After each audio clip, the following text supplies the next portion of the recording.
Mungkin lebih sopan atau lebih hormat kalau saya mempersilahkan dulu kepada pujaan hati saya untuk memperkenalkan diri ya. Oke, silakan. Oke, assalamualaikum warahmatullahi wabarakatuh. Selamat siang semuanya, Makassar. Oke, Bapak Ibu mungkin saya perkenalkan diri saya secara singkat saja. Nama saya Dian, saya di sini sebagai pendamping suami saya, Bapak Nursam. Tapi saya nggak mau jadi pendamping terus, Bapak Ibu, capek. Saya maunya nanti suatu saat saya juga akan jadi guest speaker dan berdiri di atas panggung sini, dan gantian Pak Nursam yang akan mendampingi saya nanti. Itu tekad saya. Oke, singkat cerita saja. Saya mungkin di sini mau menceritakan sedikit latar belakang beliau, Pak Nursam, dulu sebelum menjalankan usaha ini, dan kenapa saya tertarik dengan beliau. Oke, dulu Bapak Nursam seorang mahasiswa yang sangat biasa-biasa saja, Bapak Ibu. Dari keluarga yang biasa-biasa saja, sederhana, no profile bahasa kerennya ya, no profile. Nah, beliau itu punya konsisten, kengototan dan komitmen yang sangat kuat. Itu yang membuat saya tertarik. Tapi nggak hanya di bisnis ini aja, Bapak Ibu, ternyata konsisten, komitmennya dan kengototannya itu juga membuat saya bisa menjadi istri beliau. Jadi follow up-nya kuat sekali, besar sekali di ortu saya ya pada saat itu. Nah, itulah sedikit dari latar belakang beliau, dan saya nggak kepengen jadi pendamping Pak Nursam selamanya di sini sebagai guest speaker. Saya juga bertekad untuk suatu saat menjadi ibu-ibu leader yang lainnya seperti Ibu Feve dan ibu yang lainnya. Dan sukses buat kita semua, sukses buat Anda. Assalamualaikum warahmatullahi wabarakatuh. Saya kembalikan kepada Pak Nursam. Oke, luar biasa ya. Ngerasain kebahagiaan karena kita punya visi yang sama, itu luar biasa, Pak. Makanya Anda yang punya pasangan, paksakan untuk sama-sama jalankan bisnis ini. Ya. Oke, Bapak Ibu sekalian, saya melanjutkan perkenalan saya. Tapi ngomong-ngomong tadi sebelum saya masuk ke sini, ada yang orang-orang bisik-bisik di belakang. Ini guest speakernya badannya agak kecil, tapi kok mirip Samson ya? Ada yang ngomong, saya dengar gitu. Oh, bercanda Bapak Ibu ya. Jadi saya memang juga dulu waktu masih SMA, saya dijuluki Kin. Kecil, imut, tapi agak nakal. Nah, seperti itu. Tapi setelah saya jalankan bisnis ini sampai sekarang, nggak ada lagi yang manggil Kin. Panggilannya diganti. Jadinya bukan Kin, Kis. Bukan kisah selebritis ya Bapak Ibu ya, Kis. Kecil, imutnya tetap harus ada. Gitu. Kecil, imut, sukses. Wah, gitu. Nah, oke Bapak Ibu, luar biasa sekali. Ini sebenarnya pertemuan yang saya sangat inginkan dari dulu. Saya ingin ketemu dengan Anda semua di Kota Makassar dan ini berbagi Anda semua. Seperti kata MC tadi, ya kebetulan orang tua saya itu asli Sidrap. Nah, walaupun ada yang dari Sidrap ya, gitu ya. Pada idi gitu ya. Jadi asli Sidrap, tapi saya dilahirkan di Kota Palu, di Kota Palu, tapi masa-masa kecil saya habiskan di kota, mungkin yang Anda sangat kenal sekali ya, Kota Poso gitu. Wah, gitu. Nah, itu saya dari sana masa-masa kecil saya habiskan di kota Poso ya. Bapak Ibu, sejak kecil memang saya punya visi. Dari sejak kecil saya memang sudah punya visi yang tinggi sekali gitu. Waktu itu saya pengen sekali sekolah setinggi-tingginya dan ingin mendapatkan pendidikan yang terbaik dari sejak kecil. Jadi saya rajin sekali belajar Pak dari kecil, makanya ya alhamdulillah gitu ya, saya peringkatnya lumayan bagus. Nah, tapi saya waktu itu saya tertarik sama sistem pendidikan, mungkin kalau yang muslim ya, pesantren. Saya sangat tertarik karena saya lihat kalau pendidikan di pesantren itu kok kayaknya enak gitu. Komunitasnya gitu, setiap hari kita belajar gitu, ketemu teman-teman sebaya. Dan sejak kecil saya ingin sekali lulus SD, saya sekolah di pesantren. Nah, Bapak Ibu saya kebetulan mereka kerjanya sebagai seorang pedagang profesional. Wah, kuadran kiri bawah, pemilik bisnis, bahasa kerennya gitu ya. Jadi orang tua saya pedagang Bapak Ibu ya. Nah, saya belajar banyak dari kedua orang tua saya ini. Beliau sangat ulet sekali Bapak Ibu. Beliau sangat ulet. Nah, mereka pernah bilang, segala sesuatu yang saya belajar dari beliau, segala sesuatu yang tadinya kecil atau bahkan mungkin nol, dengan modal ketekunan, kerja keras, yang tadinya nol atau mungkin kecil sama sekali, kalau kita mau tekun, kalau kita mau kerja keras, suatu saat hal kecil itu akan menjadi hal yang sangat luar biasa besarnya. Nah, saya belajar dari situ Bapak Ibu. Saya ingat orang tua saya itu di awal saya masih kecil ya, saya ngelihat dengan saya sebagai saksi mata, ngelihat perjuangan orang tua saya yang tadinya cuma ngikut-ngikut orang, Pak. Bayangin ya, ngikut-ngikut orang gitu ya, bantu-bantu orang jaga toko gitu ya. Terus usahanya berkembang, akhirnya bisa memiliki usaha sendiri. Akhirnya berkembang, akhirnya bisa berkembang sampai punya beberapa usaha. Seperti itu. Saya belajar komitmen dan kerja keras dari orang tua saya. Makanya saya tidak pernah takut, Pak, untuk memulai apapun, walaupun itu dari kecil gitu. Makanya saya tidak pernah takut untuk memulai, karena pun saya punya visi dulu ngelihat Pak Luis Tendean, saya tidak pernah takut untuk memulai bisnis dari bintang 3. Seperti itu, karena pesan orang tua saya, segala sesuatu yang kecil, kalau komitmen dan mau kerja keras, ya plus doa, suatu saat yang besar itu akan kamu dapatkan. Nah, tapi karena kondisi kalau wira swasta itu kan seperti kondisi ekonominya kan seperti grafik. Kadang wah tinggi di atas banget, kadang kita berlebihan secara finansial, tapi kadang kurang banget. Nah, itu yang terjadi dalam keluarga saya. Nah, pas saya lulus SD, saya ngomong ke mama saya, "Ma, gimana saya mau sekolah di pesantren?" Anda tahu nggak yang terjadi? Saya ketiban sialnya. Pada saat saya lulus SD, ekonomi keluarga saya lagi hancur gitu. Cuman satu kata-kata mama saya waktu itu, katanya, ya udahlah nak gitu. Ini mungkin belum rezeki kamu, ya udah biar adik-adik kamu aja yang sekolah di pesantren, nanti kamu di SMP biasa aja. Saya terpukul Bapak Ibu. Anda bayangkan sesuatu yang sangat saya inginkan gitu ya. Saya udah tahu ngotot waktu kecil, dan saya ngotot sampai nangis-nangis sama mama saya. Pokoknya nggak mau tahu, saya harus di pesantren gitu. Tapi ya kayak seperti nabrak tembok gitu loh Bapak Ibu ya. Kalau Anda pernah lihat seperti lalat di kaca gitu, berusaha untuk keluar, ya itu yang terjadi sama saya gitu. Saya kok ngelihat sesuatu di sebelah kaca itu luar biasa, tapi nggak bisa tembus gitu. Akhirnya mati. Nah, sama yang terjadi sama saya. Impian saya kubur gitu. Saya kubur, nggak jadi saya sekolah di pesantren. Dan saya komitmen Bapak Ibu, mulai dari bisnis ini, itu tidak akan terjadi sama anak-anak saya. Saya akan berikan pendidikan suatu saat yang terbaik buat mereka. Saya akan berikan sesuatu yang terbaik buat mereka. Seperti itu. Nah, akhirnya oke lah, saya sekolah di SMP waktu itu. Selesai di Poso SMP, saya pikir saya sudah mulai punya visi. Wah, kalau di sini terus nih kayaknya nggak berkembang nih saya nih. Nah, oke, saya memilih sekolah di ibu kota provinsi. Poso kan kabupaten, saya memilih sekolahnya di Kota Palu waktu itu, ibu kota provinsi. Kebetulan di sana ada sekolah unggulan waktu itu. Nah, saya masuk di sana. Nah, akhirnya saya ke Palu dan saya SMA di Palu. Bapak Ibu, di sini saya juga sudah mulai belajar mandiri. Dari SMA saya sudah jauh dari orang tua. Sudah mandiri lah, makan sendiri lah, itu kan lagunya ya. Orang Makassar banyak yang suka dangdut ya. Oke, jadi saya mandiri, makan sendiri, nyuci sendiri ya. Disitulah saya belajar kemandirian dari SMA. Nah, dari SMA, dan saya lumayan berprestasi Bapak Ibu. Jadi dari SD itu peringkat juara 1, 2, 3 itu nggak lepas dari. Wah, hebat ya saya ya. Oke, nah itu nggak lepas Pak. SMA pun saya punya peringkat yang bagus waktu itu ya, masuk kelas 10 besar, padahal itu di sekolah unggulan yang semua orang-orang pintar dari seluruh kabupaten dikumpulkan di sekolah itu, dan saya masih masuk ya kelas-kelas menengah lah ya, seperti itu. Nah, tapi kalau saya mau jujur Bapak Ibu, saya bukan orang yang cerdas seperti teman-teman saya nggak cerdas-cerdas banget, tapi nggak awan-awan banget. Ya, nggak on banget gitu. Yang on itu biasanya kalau Anda yang sudah member tahu, kalau neurotransmitternya udah nggak nyambung gitu. Ke pasar bawa istri, pulang cuma bawa belanja gitu. Ke mall sama pacarnya, pulang-pulang bawa pacar orang. Tapi saya nggak sampai se-on itu Bapak Ibu. Ya standar lah gitu. Kalau teman-teman saya banyak yang cerdas, itu kan tempat anak-anak pinter gitu ya. Mereka 1-2 kali baca itu langsung paham. Tapi beda sama saya waktu itu. Saya tuh butuh baca 10-20 kali gitu ya. 10-20 kali saya baca betul. Saya cuma punya modal tadi Pak. Saya nggak cerdas, tapi saya ngotot orangnya, tekun gitu. Kalau saya harus baca sampai 100 kali saya baca, bagaimana caranya saya paham.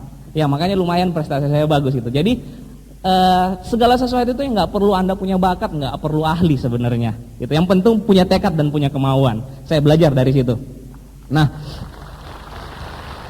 akhirnya Bapak Ibu berkembang lagi visi saya nih, teman-teman saya waktu itu setelah tamat SMA kita banyak yang memilih kuliah di Jawa. Nah banyak, akhirnya saya punya komunitas yang waktu itu memilih di Jogja. Kenapa di Jogja? Katanya di Jogja itu biaya hidup murah gitu. Dan yang paling membuat saya tertarik di Jogja itu katanya gini, kalau udah selesai bawa ijazah dari Jogja, you balik ke Palu, pokoknya perusahaan mana pasti terima. Wah gitu ya, wah ini hebat nih. Jadi saya harus kuliah di Jogja. Nah tapi saya nggak tahu kenapa, kembali lagi Bapak Ibu, saya udah di SMA itu sempat hidup enak, passive income gitu ya, passive income, tidur-tidur, dikirimin orang tua, SMA hidup ya lumayan bisa tercukupi lah. Tapi pas saya tamat SMA saya ketiban sialnya lagi, saya nggak dikasih lagi, cuman gara-gara kondisi ekonomi Bapak Ibu. Ya orang tua saya, bapak saya bilang, ibu saya udah kamu kuliah di Palu aja, kalau ya sejauh-jauhnya di Makassar lah gitu ya.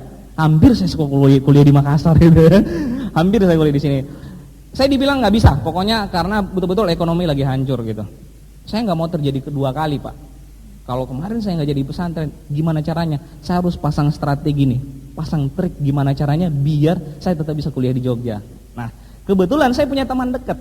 Saya punya teman dekat yang itu kenal banget sama keluarga saya dan ya orangnya secara integritas bagus, jujur, baik hati, manis orangnya gitu ya.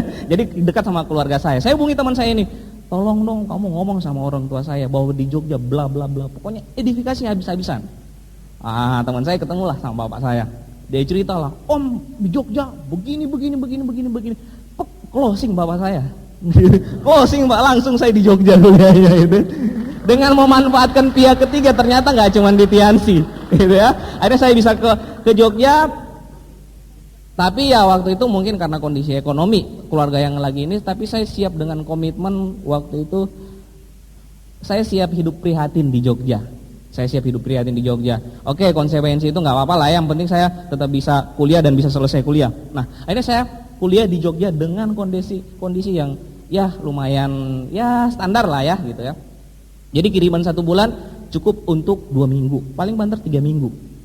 Sebenarnya nggak cocok dibilang kiriman per bulan, karena cukupnya untuk 2 minggu gitu ya. Saya kadang mau protes tapi ya apa boleh buat, udah komitmen sama orang tua gitu ya. Nah 2 minggu terakhir saya butuh strategi hidup sebagai seorang mahasiswa kere. Wah cile, episode berapa itu sinetronnya gitu, saya lupa nih. Jadi saya hidup prihatin di Jogja, bagaimana caranya gitu. Nah ya jujur ekonomi keluarga makin bagus, tapi saya tetap hidup prihatin.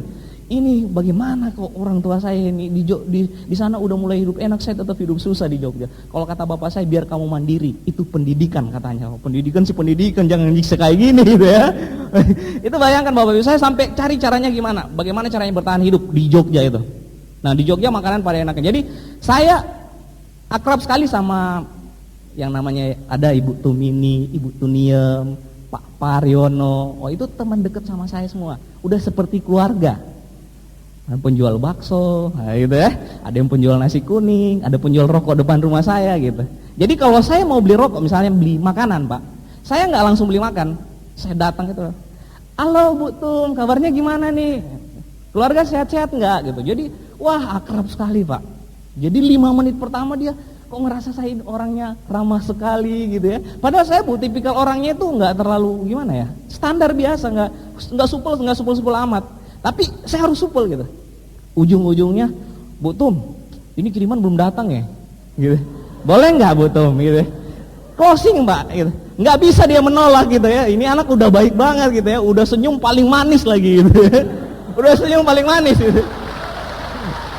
Ya kayak gitulah gitu ya. Yang namanya penjual rokok itu tahu. Kalau Anda kesana dekat tempat tinggal saya dulu waktu masih kos, tahu. Nursam, oh iya saya itu si tukang utang rokok ya terkenal lah. Tapi nggak semuanya berhasil. Saya pernah sedikit malu Pak, kecewa. Nggak semuanya berhasil. Nah di Jogja itu ada yang namanya Burjo. Burjo itu tempat anak-anak mahasiswa, kalau ada mahasiswa tempat 24 jam. Tempat kita makan sebagai mahasiswa. Nah saya kembali beraksi waktu itu. Wah Nursam gitu ya, senyum udah paling manis. Belum ketemu udah ngaca dulu, udah senyum, udah manis nggak nih senyumnya nih, wah itu.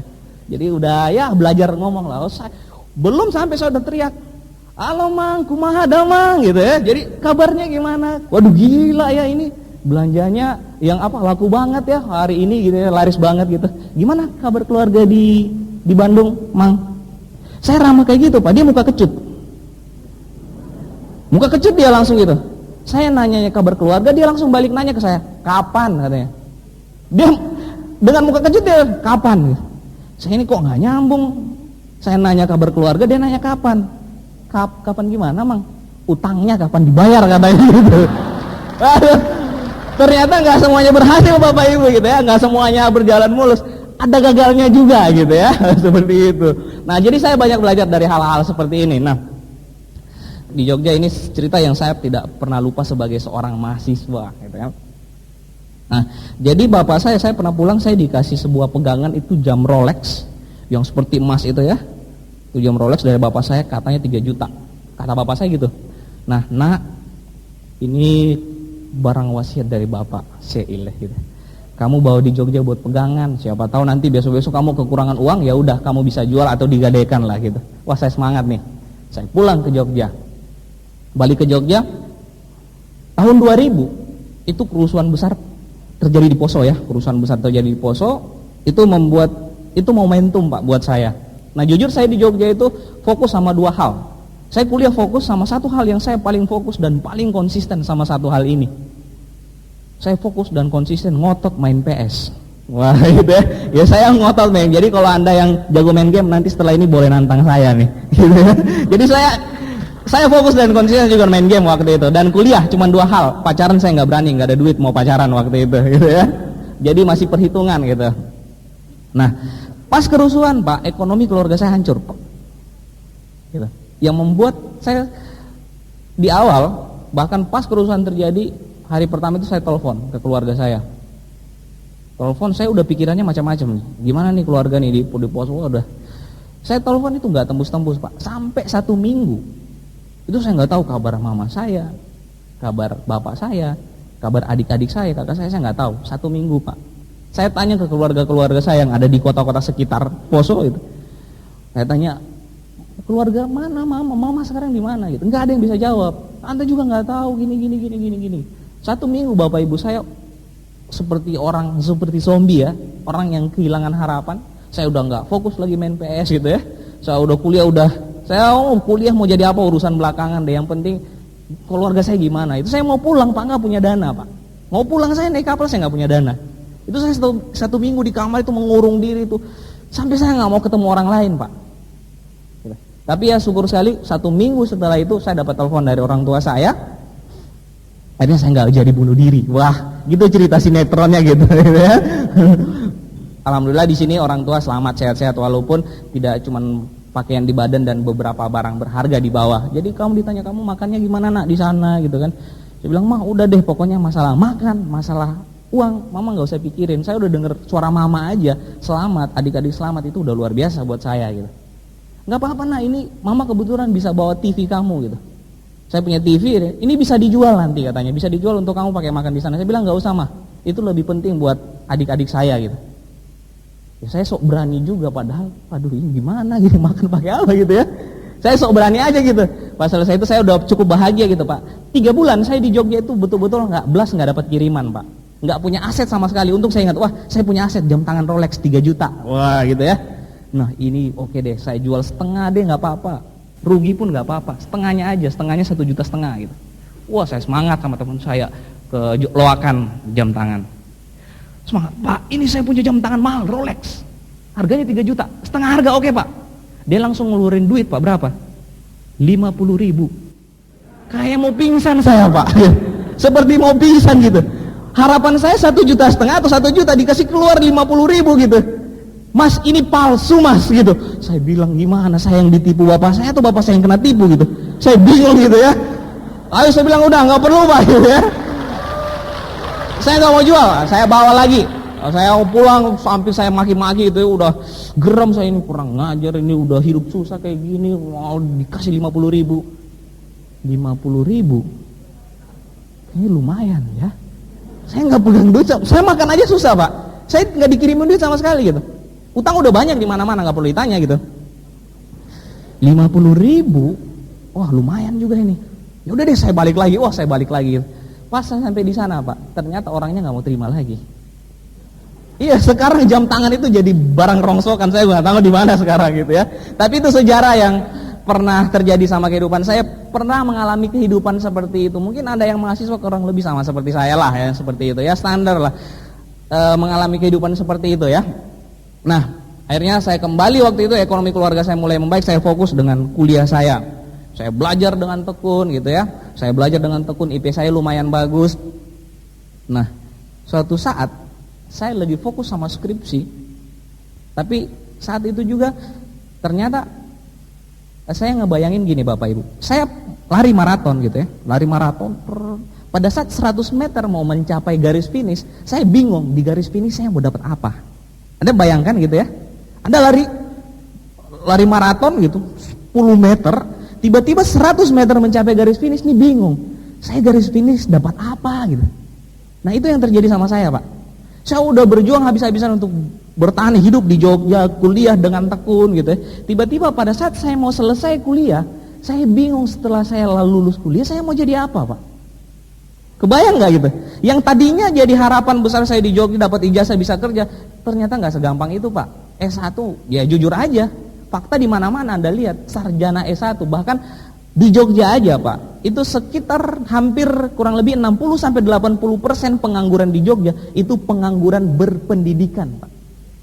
Bisa bayangkan ya, pengangguran berpendidikan gitu. Nah, saya gamang sama masa depan saya. Di saat saya mau selesai kuliah, saya coba lihat alumni kampus saya. Ternyata ada yang cuma kerja jaga di wartel gitu. Saya bayangin harapan orang tua dari Sulawesi gitu. Bayangin Pak ya, dari kampung kuliah di Jawa. Kan gambarannya nih kalau udah pulang pasti jadi orang sukses, benar nggak? Gitu. Dan di keluarga besar saya satu-satunya yang bisa kuliah di Jawa gitu. Dan harapan itu udah luar biasa Pak. Kalau saya pulang lebaran itu saya belum masih mahasiswa udah dianggap orang sukses, gitu kan? Gitu. Jadi saya pakai tato ini Jogja di jidat saya nih, gitu ya. Jadi udah dianggap orang sukses. Nah pada saat saya mau selesai itu membuat saya stresnya bukan main Pak. Ini gimana nih gitu ya? Wah, alumni kampus saya masih banyak yang pengangguran malah gitu ya. Saya coba cari channel ke alumni saya, mereka juga pusing cari kerjaan gitu. Saya stres banget waktu itu. Nah, apa boleh buat lah waktu itu. Apapun yang terjadi konsekuensinya saya tetap harus sarjana. Apapun yang terjadi, mau saya jadi gembel kayak mau saya jadi apa, yang penting saya sarjana dulu. Saya harus berjuang habis-habisan untuk cari pekerjaan.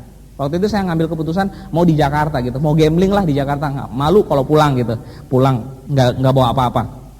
Nah di saat-saat saya bingung Pak, tiba-tiba datang seorang teman saya menawarkan bisnis Tiansi.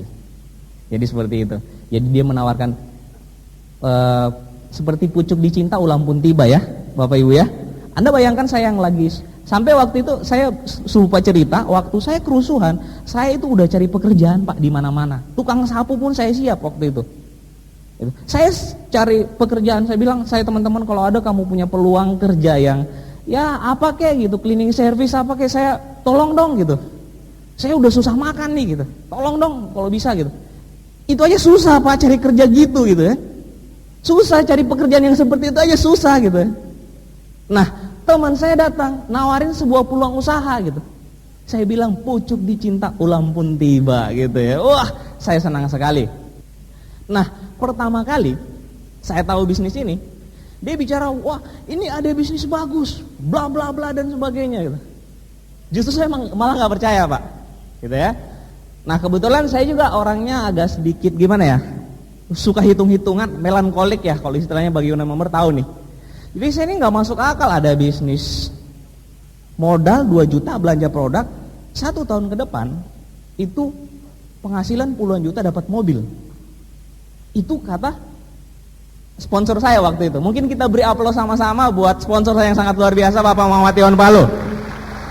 Nah, jadi beliau ini kita sama-sama waktu itu kalau dari Palu ke Jogja gitu naik kapal pribadi kita itu ya, seperti itu ya. Kalau ke kampus juga kita punya mobil pribadi, naik gratis turunnya harus bayar gitu ya.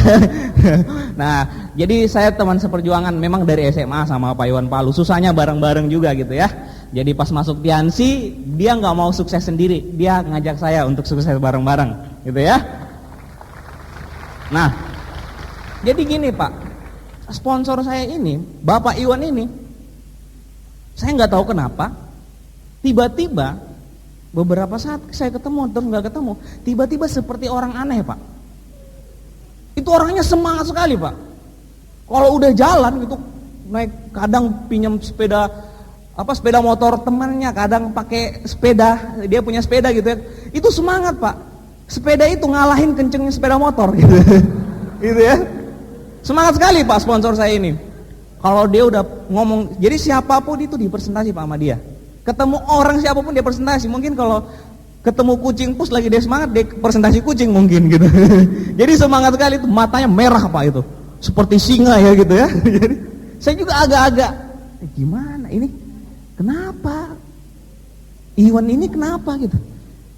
Ada yang aneh sama Iwan Palu ini gitu ya. Jadi saya sedikit berpikir negatif Pak sama beliau. Saya punya teman dekat yang di Jogja, dia musisi, kita sering jalan bareng-bareng, bahkan dia bilang kayak gini, "Friend, coba tolong dinasihatin Iwan Palu itu."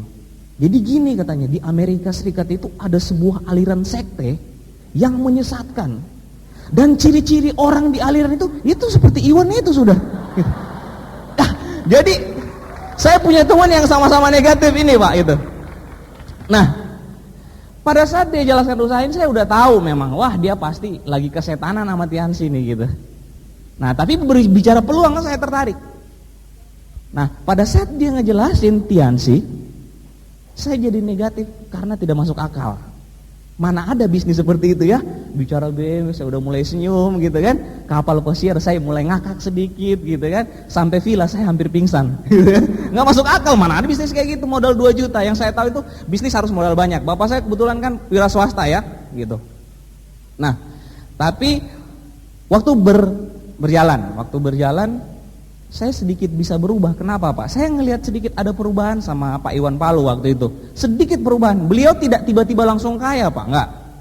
Tapi waktu saya pulang, saya ingat ini kejadiannya, pulang ke Sulawesi bareng-bareng. Kita kan biasanya mudik balik ke Jogja bareng-bareng naik kapal andalan kita, gitu ya, kapal pribadi kita. Ayo dong kita balik pulang biar rame-rame. Dia ngomong agak sok sedikit gitu sambil senyum nyindir. Kayaknya saya nggak bareng sama teman-teman deh. Saya mau naik pesawat. Gila gitu. Kaget saya Pak. Dapat durian runtuh dari mana gitu ya. Kondisi ekonomi kita sama masalahnya gitu.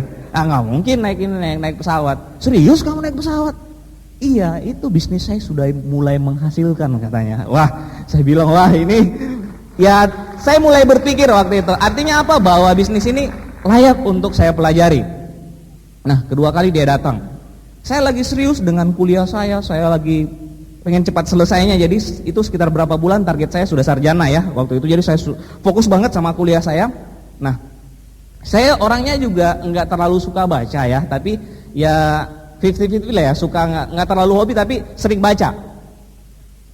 Saya ke tempat teman saya pinjam sebuah buku Pak.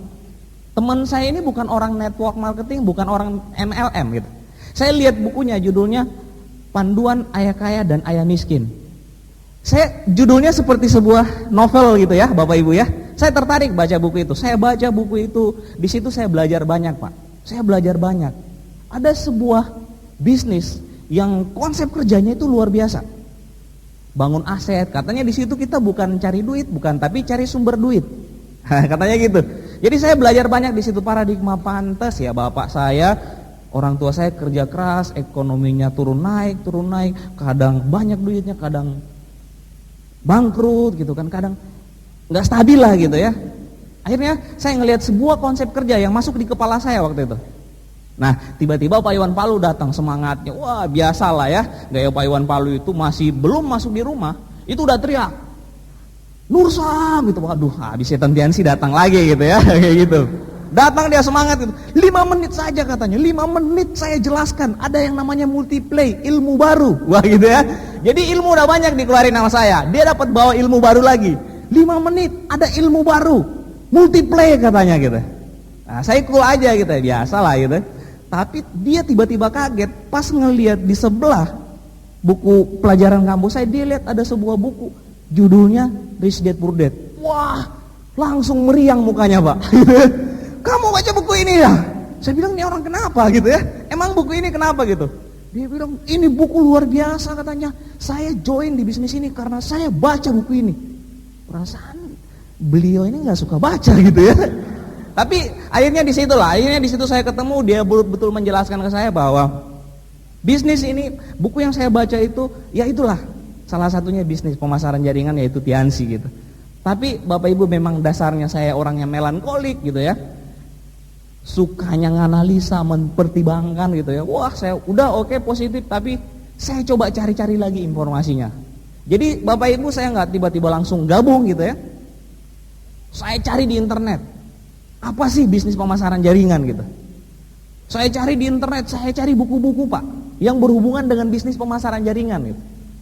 Nah, saya bilang, ya bahaya nih kalau Iwan ketipu, saya ikut-ikutan ketipu. Tapi saya pelajari benar-benar gitu Pak. Setelah saya pelajari bisnis ini, saya bergabung Pak. Saya orang yang paling positif bahkan. Saya positifnya luar biasa Pak. Makanya jangan coba-coba Pak. Kesetanan Tiansi nanti Anda gitu ya. Kalau Anda terlalu banyak belajar, waduh bahaya gitu.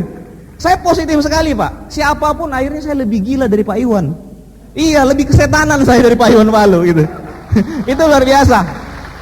Nah, akhirnya saya mengambil peluang. Nah, Bapak Ibu, siang hari ini saya mau sedikit sharing sama Anda bicara tentang peluang ya. Saya pernah ngikutin sebuah seminar dan di situ dibahas tentang sebuah peluang. Nah, sikap Anda terhadap sebuah peluang seperti apa? Saya punya gambaran sedikit, punya ilustrasi sama Anda semua ya. Nah, kebetulan ini saya ada sisa duit dari istri saya ya. Bank saya Pak gitu ya. Terima bonus langsung kantong dia gitu. Beli rokok aja susah jadinya. Nah, ini saya punya uang 100.000 Bapak Ibu ya. Kira-kira kalau saya kasih ke Anda menarik nggak? 100.000 ya lumayan lah ya, bisa beli pulsa voucher 100.000. Kalau saya kasih tertarik nggak kira-kira? Mau ya? Oke. Bagi Anda yang mau tertarik, mau sama duit ini 100.000, silakan Anda ambil. Tapi yang baru pertama kali datang.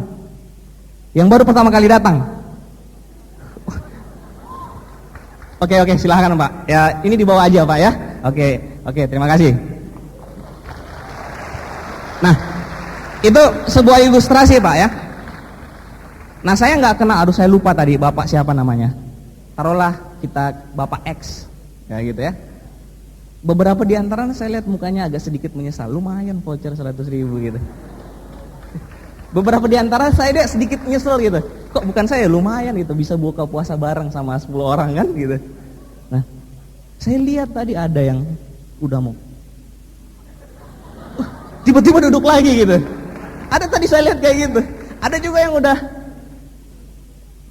berdiri tadi duduk lagi gitu. Ada yang lebih lucu lagi Pak, duduk dia. Jaim. Kalau kayak gini kan gue lebih cool. Malu gue kayak gitu. Kayak gini kan cool, jaim. Rugi nggak dapat 100.000, rasain. Nah, itu sebuah ilustrasi Bapak Ibu. Ternyata begini, ternyata setiap hari saya Anda itu sering mendapat peluang. Tapi yang membedakan orang sukses dan orang gagal itu tindakannya terhadap sebuah peluang. Dan hari ini Bapak X luar biasa, beruntung ya. Saya bilang dia lebih kaya 100.000 dari Anda siang hari ini gitu. Karena dia peka terhadap peluang, saya kaget. Saya belum bilang tadi, dia udah lari duluan gitu ya. Oh, bintang 8 penerima berikutnya nih gitu ya. Luar biasa. Jadi Bapak Ibu, peluang itu bukan saya menyesal Pak 2 bulan. Saya menganalisa, mempertimbangkan. Saya pikir kalau saya menganalisa, kalau saya cari situs di internet, saya bisa jadi orang paling hebat Pak di Tiansi. Saya pikir saya menjadi orang paling hebat. Ternyata 2 bulan saya menganalisa, nggak dapat apa-apa, rugi duitnya gitu. Nggak dapat apa-apa Pak. Teman saya udah kenceng larinya gitu. Tapi saya belum apa-apa, masih menganalisa, mempertimbangkan. Sebenarnya satu hal Bapak Ibu, kalau ada sebuah peluang yang itu positif, yang bisa membantu Anda mewujudkan rencana masa depan Anda, halal, bisa dijalankan sama siapa saja, nggak perlu nganalisa, nggak perlu mempertimbangkan, ambil peluang dan lakukan.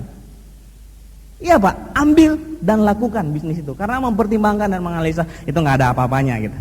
Nah, itulah yang terjadi sama saya Bapak Ibu. Tapi ya saya nggak bangga sama Anda mempertimbangkan, dan justru pada saat saya menjalankan bisnis ini, disitulah saya menghasilkan. Ujung-ujungnya seperti kata Pak Rizky, dia sudah mewakilkan untuk menganalisa, mempertimbangkan gitu. Nah, Akhirnya saya bergabung di bisnis ini, Pak. Waktu saya positif di bisnis ini, saya pikir seluruh dunia pasti tertarik sama bisnis ini, gitu ya. Setan-setan pun pasti mau join, gitu. Pokoknya ini karena ini bisnis luar biasa menurut saya, Pak. Nggak ada sisi negatifnya. Itu saya pelajari sampai halal haramnya, gitu. Ini produknya ini gimana sertifikasinya, gitu. Saya merugikan yang dibawa. Pokoknya saya pelajari, Pak, sampai tetek bengeknya saya pelajari nih bisnis, gitu. Akhirnya pada saat saya klik, gitu, saya presentasi semua orang, siapapun, saya nggak ragu. Saya yakin sekali ini bisnis luar biasa. Tidak ada bisnis, mungkin maaf Bapak Ibu ya, sudut pandang saya mengatakan bahwa saya tidak pernah melihat ada bisnis sehebat Yansi. Ini bisnis luar biasa, spektakuler, Pak. Nah, mungkin saya tidak akan bahas banyak tentang bisnis ini ya, karena keterbatasan waktu. Cuman yang jelas saya ketemu beberapa orang yang namanya mahasiswa pengangguran, tidak ada kata tidak, harus join. Iya, yang namanya mahasiswa pengangguran kan butuh penghasilan. Bisnis ini ngasih penghasilan. Saya sama teman-teman mahasiswa saya nggak ada, Pak, saya geret ke pertemuan. Nih ayo pertemuan, join, ayo cepet join, gitu ya. Nggak punya duit, kita cari bareng-bareng duitnya, gitu ya. Pokoknya nggak ada kata tidak. Kalau mahasiswa dan pengangguran teman-teman saya harus join, tidak ada kata tidak, gitu. Nah, kenapa? Saya mahasiswa, saya lagi dalam perjalanan untuk merancang masa depan saya, Pak. Saya mahasiswa, gitu. Pada saat saya menjalankan bisnis, saya lagi merancang sebuah masa depan finansial. Itu yang saya butuh proses. Saya sudah pikirkan secepat-cepatnya 7 tahun, Pak.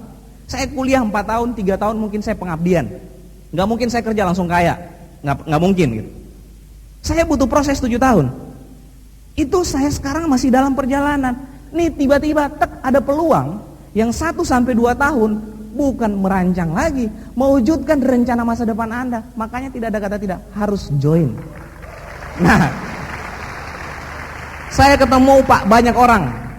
Wah, saya ketemu yang teman-teman saya yang pengusaha di kalau yang anak-anak orang kaya di Jogja itu, teman-teman saya cuma bilang, lu naik mobil udah gede gitu kan. Saya kecil-kecil gini udah jenggotan, malu netek, gitu ya. Kamu badannya gede gitu masih netek. Mama minta rokok, mama kirimin duit, gitu. Ya kalau teman-teman saya anak-anak orang kaya saya gituin aja, gitu. Ya udah tersindir mereka itu. Oh iya ya, join akhirnya, gitu. Teman-teman saya, Pak, yang pengusaha, Pak. Teman-teman saya pengusaha. Saya punya sebuah kejadian. Saya punya rekan kerja di Jogja itu salah satu pemilik properti paling top di Jogja. Salah satu pemilik properti paling top di Jogja. Setelah dia bergabung, saya sharing, Pak, ini cuma sekedar sharing, nih kok Bapak join di bisnis ini? Dia bilang, Pak, saya pebisnis, katanya. Saya pebisnis. Yang namanya pebisnis bicara peluang itu rugi kalau nggak dimanfaatkan. Nah, dia kasih satu ilustrasi simpel. Dia bilang, Pak Ucam, saya panggilannya kalau di Jawa Pak Ucam ya. Pak Ucam, saya kalau bangun sebuah properti, saya jual satu rumah harganya 1 miliar, itu mungkin untungnya 100-200 juta. Mungkin untungnya seperti itu. Tapi sayangnya kalau rumah yang saya bangun tadi, udah saya bangun rapi-rapi, jadi kejual untung 100.000 sekali. Saya nggak bisa minta duit tiap bulan sama pembelinya, gitu. Dilempar nanti saya sama piring, gitu ya. Sekali aja dapat 100.000. Tapi kalau saya jalankan bisnis ini, sekali join bintang 3, belanja 2 juta, 1-2 tahun ke depan memungkinkan 100 juta per bulan dari jaringan itu. Dia cuma bilang gitu, Pak. Jadi saya juga punya rekan kerja istri saya, pengusaha di Yogyakarta, dia sudah digaji itu $50 per bulan dari perusahaan asing. Dan dia punya banyak perusahaan ekspor. Dia gabung di bisnis ini. Kenapa dia gabung, Pak? Jogja ingat gempa? Dia tadinya pengusaha hebat, tiba-tiba 80% perusahaan dia hancur. Dan begitu banyak pengangguran di perusahaan dia. Alasan saya, Pak, kenapa saya bergabung di bisnis ini? Kenapa? Saya tidak punya alat untuk membuat orang-orang di Bantul sana yang kena gempa itu bisa sejahtera. Makanya saya jalankan bisnis ini. Kedua, dia bilang, saya bisa kerja di perusahaan asing, itu butuh pendidikan, proses pendidikan 20 tahun lebih, Pak. Dia pendidikan 20 tahun lebih. Pendidikan terus bisa kerja di perusahaan asing. Tapi dia lihat, Pak, saya lihat kamu badannya kecil imut, gitu. 3 tahun jalankan bisnis itu kayak gini. Luar biasa, Pak, bisnis ini, Pak, gitu. Sampai dia presentasinya gila, luar biasa. Tiap hari ya presentasi luar biasa, Pak. Gitu. Kalau ada pengusaha yang sudah penghasilan 50 US dollar, 500 per bulan mau jalankan bisnis ini, kenapa Anda tidak mau? Kan lucu namanya. Gitu ya. Jadi saya ketemu banyak teman-teman saya Pak yang berusaha untuk menghindar dari sergapan saya. Gila gitu. Jadi saya udah ngotot banget gitu ya, siapa yang tidak tertarik sama Tiansi? Ayo sini gitu kan. Siapa nih? Saya udah paling pede Pak gitu. Karena secara konsep saya pikir saya udah tahu nih, ketemu teman saya nih.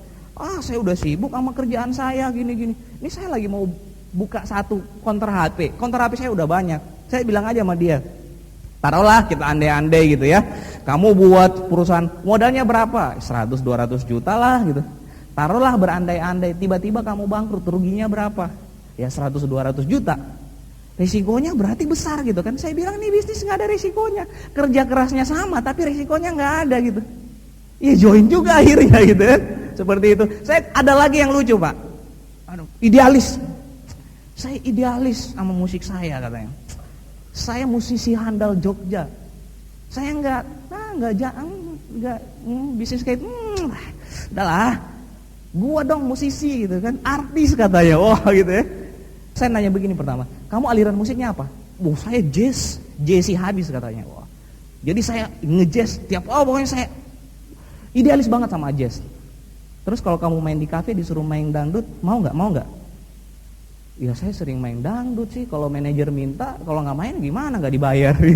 Itu mah bukan idealis namanya, menggadaikan idealis. Setuju nggak Pak? Saya bilang kalau kamu mau idealis sukses di Tiansi seperti Setiawan Jodi gitu, kaya dulu baru idealis gitu kan. Gimana kere mau idealis kan gitu. Ya bergabung juga Pak gitu ya.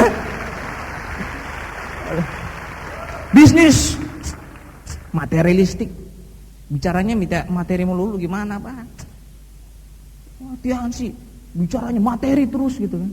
Bapak Ibu semua agama mengajarkan, setuju ya? Kalau semua agama mengajarkan sukses di dunia dan sukses di akhirat, setuju nggak?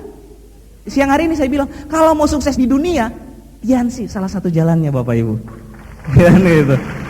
Saya banyak ketemu tapi nggak semulus itu Bapak Ibu. Di antara yang banyak yang saya banyak juga ditolak seperti itu ya, banyak juga yang saya sering berkorban gitu, yang tadinya teman-teman saya dekat berusaha menghindar dari saya. Mungkin ada beberapa di antara Anda merasakan gitu, dipanggil juragan Tiansi gitu ya, dipanggil juragan Tiansi, juragan BMW gitu.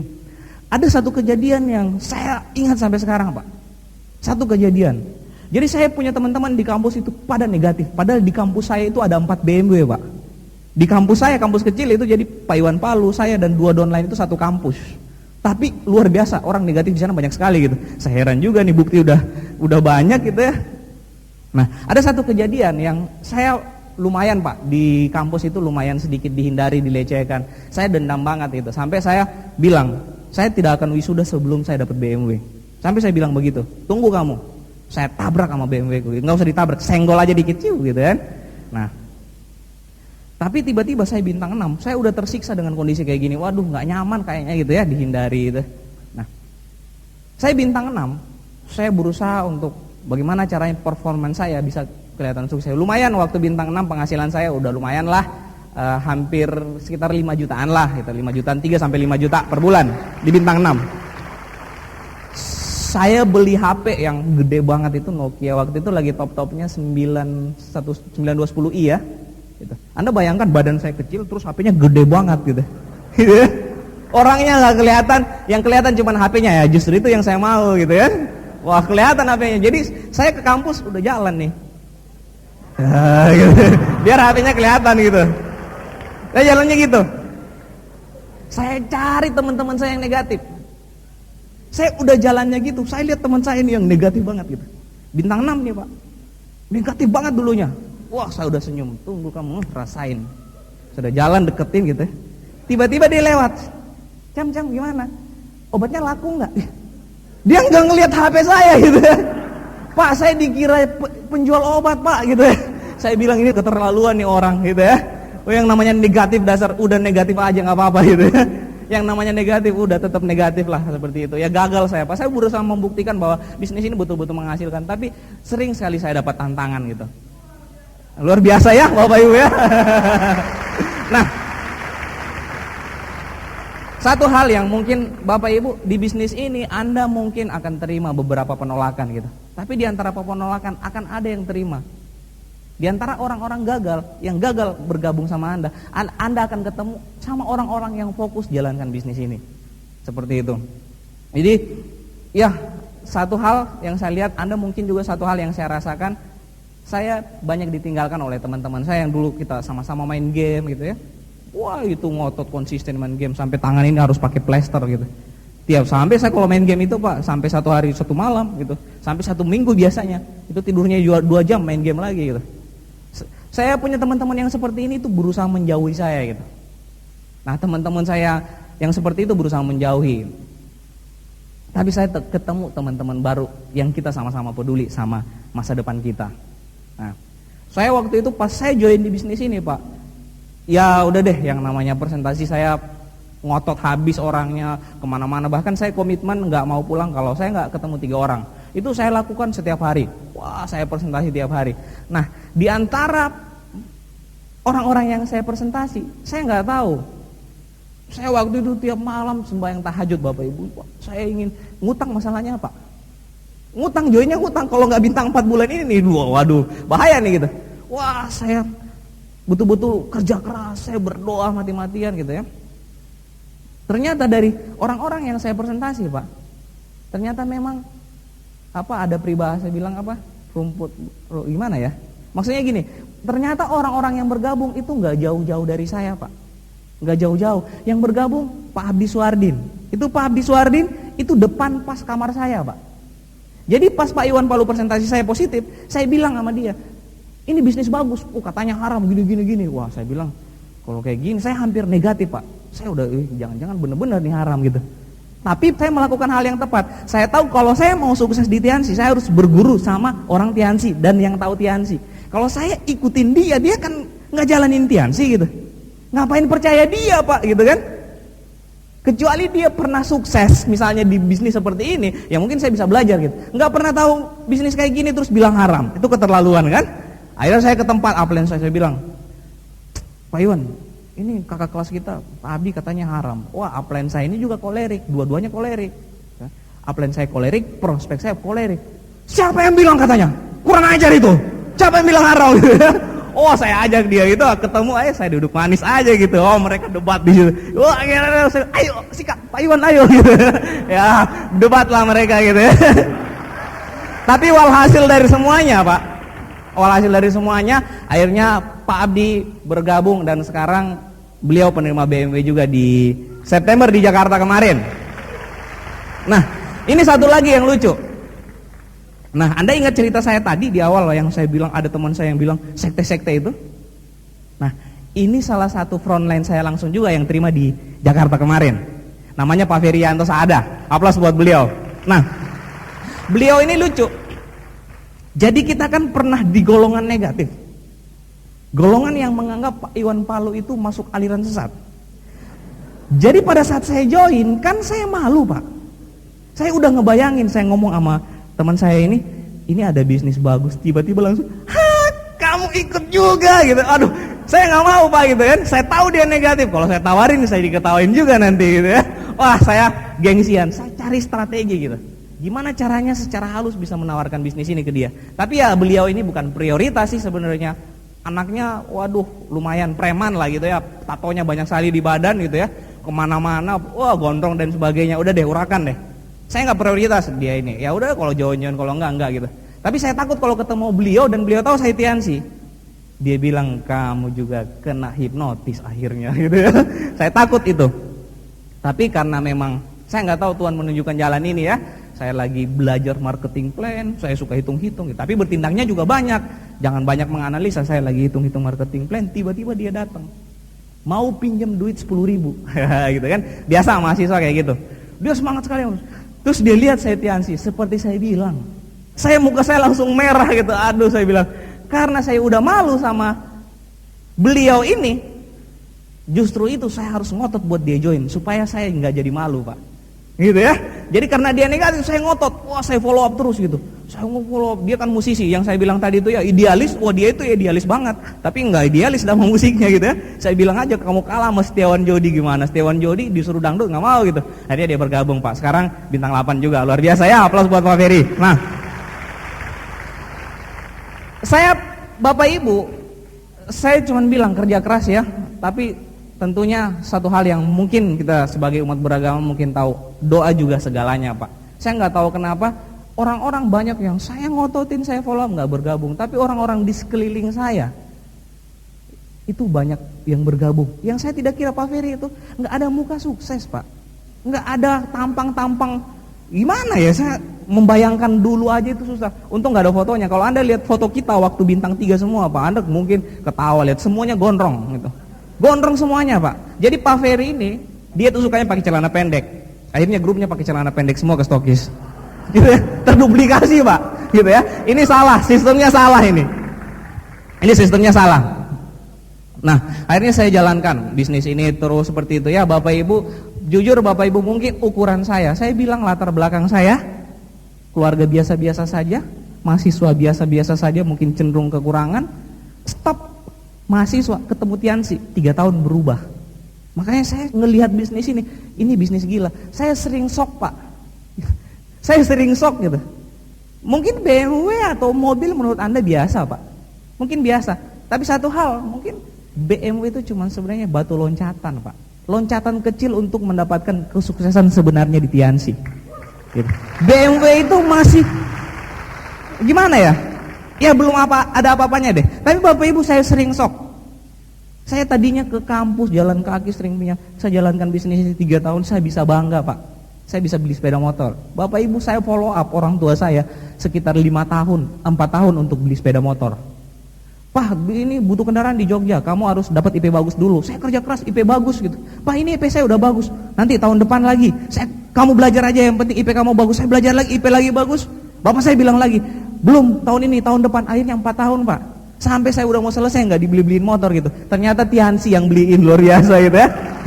Saya bisa beli sepeda motor waktu itu 3 bulan. Saya jalankan lagi bisnis ini yang luar biasanya. Sekitar berapa bulan saya bintang 7 ya, saya lupa, saya bintang 6 sekitar 3 bulan setengah waktu itu. 3 bulan setengah bintang 6. Beberapa bulan setelah itu saya bintang 7. Bukan masalah bintang 7-nya, tapi seumur hidup Bapak Ibu, saya pegang duit jutaan cuma sekali waktu registrasi di kampus. Iya benar, bayar sumbangan di kampus. Sekali-kalinya saya terima uang jutaan. Setelah saya jalankan Tiansi, pertama saya join, saya langsung terima uang 3 juta. Itu kecil mungkin Pak. Nah di bintang 7 pertama kali saya terima penghasilan di atas 10 juta. Itu saya bilang waduh gila nih. Bahkan sampai saya naik motor dibonceng sama downline saya bilang larinya jangan lewat di atas 20. Jangan sampai, hati-hati jatuh. Iya. Bonus berapa? 8 digit ya. 8 digit pertama Pak gitu. Saya bilang kalau jatuh kamu awas, hati-hati. Ini bonus di atas 10 juta pertama gitu ya. Gitu. Waktu itu saya ke Stokis, saya belanja, saya belum langsung ditransfer Pak ya. Saya pegang duit itu 11 jutaan lebih. Terus waktu itu ada yang mau ngelihat bukti di bisnis ini. Saya nggak liatin, saya cuma pegang gini aja. Lewat di depannya, besok join 2 orang bintang 3 gitu. Saya nggak ngomong Pak gitu. Saya nggak ngomong gitu. Saya cuma lewat aja di sampingnya pegang duit kayak gini nih. Orang gila berani banget gitu ya. Pegang duit jalan gitu ya. Join besok bintang 3 2 orang. Nah, Bapak Ibu ya seperti yang saya ceritakan tadinya, saya makan aja susah gitu ya. Hampir saya lupa tepatnya berapa bulan ya. Yang penting waktu itu saya belum sampai 2 tahun jalankan bisnis ini, saya bisa beli mobil sendiri. Bapak Ibu, bukan masalah mobilnya Pak. Yang masalahnya itu saya nggak bisa nyetir. Itu masalahnya Pak. Saya nggak bisa nyetir. Nah lumayan lah mobil saya ini Pak. Kalau mau dibilang tahap saya, mobil kamu lumayan bagus lah ya, kelas-kelasnya lumayan ya menengah lah gitu. Tapi Bapak Ibu ini saya pakai belajar Pak. Mobil seperti ini saya pakai belajar, nabrak sana sini ya beda-beda tipis lah sama Pak Iwan Palo gitu ya. Jadi kita punya geng ya. Jadi ceritanya sebenarnya sedikit agak lucu ya. Kita satu rombongan dulu yang sering duduk bareng-bareng, minum es teh di angkringan bareng-bareng, ngomong dan sebagainya, kere, saling ngutang kalau nggak punya duit. Tiba-tiba kalau kita ketemu berempat, sama-sama pegang kunci BMW Pak. Gitu. Iya memang mungkin sederhana Pak, tapi ini luar biasa terjadi sama kami gitu. Nah, setelah itu 3 tahun saya jalankan, akhirnya ya saya rasakanlah satu step langkah, oke, saya bisa dapat BMW. Tapi setelah BMW kok kayaknya banyak penerima kapal ya ini awal. Kalau bahkan saya ngobrol sama teman saya dapat BMW, Pak Ucam, kita baru start di Tiansi katanya. Dapat BMW katanya, kita baru start Pak. Sekarang kita harus berlari kencang untuk dapat reward berikutnya. Gitu. Baru start katanya gitu. Baru start BMW-nya gitu. Nah, Bapak Ibu sekalian, saya menceritakan sebagian ya dari mungkin enggak sedetail banget, tapi satu hal yang saya mau gambarkan bahwa apa yang sudah terjadi sama saya, yang terjadi sama leader-leader Anda di depan, 1-2 tahun ke depan, kalau Anda punya komitmen akan terjadi juga sama Anda Bapak Ibu. Saya punya kenangan in memoriam yang luar biasa sekali. Ini pernah menggugah saya. Itu salah satu momentum saya Pak. Saya pernah hadir di pertemuan seperti ini sekitar 3 tahun yang lalu. Saya duduk agak di tengah waktu itu. Ya, saya waktu itu hadir sebagai tim editor. Nah, tim editor itu kan sukanya, ini kok lucu banget pembicaranya ini. Kayaknya enggak ejaan yang enggak disempurnakan. Ini apa pertemuannya ini? Pakai jas siang-siang gitu kan. Wow, garing lagi, ngelucunya nggak lucu. Ya, saya salah satu tim editor Pak waktu itu. Saya coba memperhatikan nih. Ini pertemuan apa ini? Nah, waktu itu ada sekitar kurang lebih 100 orang Pak. Ada 100 orang, ratusan berapa orang lah, 100-an lebih gitu ya, yang termasuk tim editor. Mungkin saya pemimpinnya waktu itu. Pemimpin tim editor gitu ya. Jadi satu seminar seperti ini saya nganalisa, mempertimbangkan gitu. Ketawa bukan ketawa dari hati, ketawa mengejek. Itu saya dulu Pak 3 tahun yang lalu. Tapi Bapak Ibu, hampir sedikit lagi pas seminar mau berakhir, kesadaran saya tersentak Pak. Tiba-tiba saya menjadi orang yang sangat fokus, tiba-tiba saya menjadi orang yang betul-betul memperhatikan Pak. Yang tadinya saya tim editor, tiba-tiba saya begitu fokus melihat pertemuan. Pada saat pembicaranya ngomong kayak gini, Bapak Ibu sekalian, Anda yang ada di ruangan ini, katanya seperti itu, saya sekarang buktikan bahwa saya bisa jadi pemenang. Saya bisa buktikan bahwa saya bisa jadi kebanggaan Pak. Saya bahagia sekali hari ini, saya begitu bangga bisa jadi pemenang, bisa membuktikan di sini dan saya bicara di ribuan orang katanya. Saya begitu bahagia, saya begitu bangga katanya. Tapi satu hal yang membuat saya hari ini begitu bersedih. Saya bahagia, saya sukses, tapi satu hal, kedua orang tua saya sudah tidak ada Pak. Dia memperlihatkan gambar kedua orang tuanya yang sudah tidak ada dan dia bilang, saya sangat menyesal hari ini, saya bahagia, saya sukses, tapi kedua orang tua saya sudah tidak ada Pak. Itu mengetuk saya, menghentak kesadaran saya menjadi orang yang paling fokus Pak. Saya bilang, saya masih punya orang tua Pak, saya masih punya bapak, saya masih punya ibu. Dan dia bilang, jangan sampai Anda merasakan apa yang saya rasakan.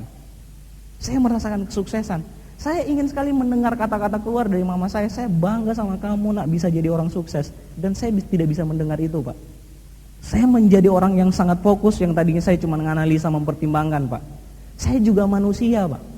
Iya memang saya suka bercanda. Saya suka main-main Pak gitu ya. Saya juga suka main-main. Saya juga suka bercanda gitu ya. Saya suka main PS, saya juga sering bergaul. Tapi bicara tentang kebahagiaan keluarga, bicara tentang kebahagiaan orang tua saya, prinsip Pak. Prinsip buat saya. Oke, saya bercanda, saya suka bercanda, saya suka main-main Pak. Tapi pada saat orang bicara tentang orang tua, itu prinsip buat saya. Dan hari itu saya komitmen. Saya tahu ibu saya Pak, kerja kerasnya luar biasa. Bersama bapak saya, dia rela mengerjakan apapun untuk menghidupi keluarga. Ibu saya pernah Pak, jualan di pinggir jalan, jualan gorengan itu pernah. Demi menghidupi ke-6 anaknya, jualan gorengan di pinggir jalan Pak. Ibu saya pernah, itu dari kebun ke rumah saya itu 4 jam naik sepeda motor setiap hari Pak. Naik sepeda motor kebun gitu ke rumah gitu, tanpa takut naik sepeda motor setua ini Pak. Dan malam itu, hari itu, saya punya komitmen, saya akan jadi orang sukses. Dan saya akan dengar kata-kata bangga dari mama saya. Dan saya akan dengar kata-kata bangga dari ibu saya, bahwa dia pernah bangga telah melahirkan saya, tidak sia-sia menghabiskan begitu banyak tenaganya, keringatnya untuk membiayai saya, Bapak Ibu. Dan saya buktikan Pak, di Jakarta September kemarin saya telepon mama saya, "Mah, saya akhirnya dapat BMW." Mama saya dengan tenang, "Alhamdulillah, Nak, itu rezeki kamu, Pak." Sekarang ibu saya udah nunggu di sana, udah siap kambing gitu untuk selamatan gitu. Luar biasa, Pak. Anda akan merasakan kebahagiaan yang sangat luar biasa. Bapak Ibu, ada atau tidak ada orang tua Anda, satu hal, kita cuma perlu membuktikan bahwa kita punya arti hidup di dunia ini. Seperti itu, kita bukan sampah masyarakat, tapi kita punya arti, kita punya tujuan untuk diciptakan di dunia ini. Ini luar biasa, Pak. Impian saya nggak tahu, mungkin kalau bukan Tianci, saya belum bisa sama-sama sama istri saya yang sangat luar biasa. Itu yang selalu mendampingi saya, Pak. Dia selalu mensupport saya gitu. Kalau saya jatuh gitu ya, dia selalu bilang, "Kamu bisa kok," gitu ya. Dia selalu menemani saya sehingga saya bisa tahan sama proses di bisnis ini, Pak. Seringkali Bapak Ibu, kita nggak peduli. Seringkali kita nggak peduli bahwa orang yang kita cintai pingin sesuatu, sering kita nggak mau peduli. Sebagai suami mungkin kita nggak pernah peduli bahwa istri kita mungkin ingin dibelikan baju yang bagus lebaran ini. Tapi sebagai suami banyak orang tidak mau peduli. Kita sering tidak peduli, Pak, kalau sebenarnya istri kita itu udah nggak betah tinggal di rumah yang kumuh sekarang yang kita tinggal. Dia ingin sekali seperti orang lain tinggal di rumah, bisa masak dengan nyaman gitu kan. Bisa kalau sore-sore di halaman gitu kan. Tapi kadang kita nggak pernah peduli, Pak. Dan melalui bisnis ini, kalau Anda mau jadi orang yang peduli sama orang-orang yang Anda cintai, Pak, bisnis ini Anda bisa jadikan jalan untuk menjadi orang yang paling peduli sama masa depan Anda. Dan saya begitu bangga, Pak. Pada saat istri saya bilang, "Saya bangga punya suami seperti kamu."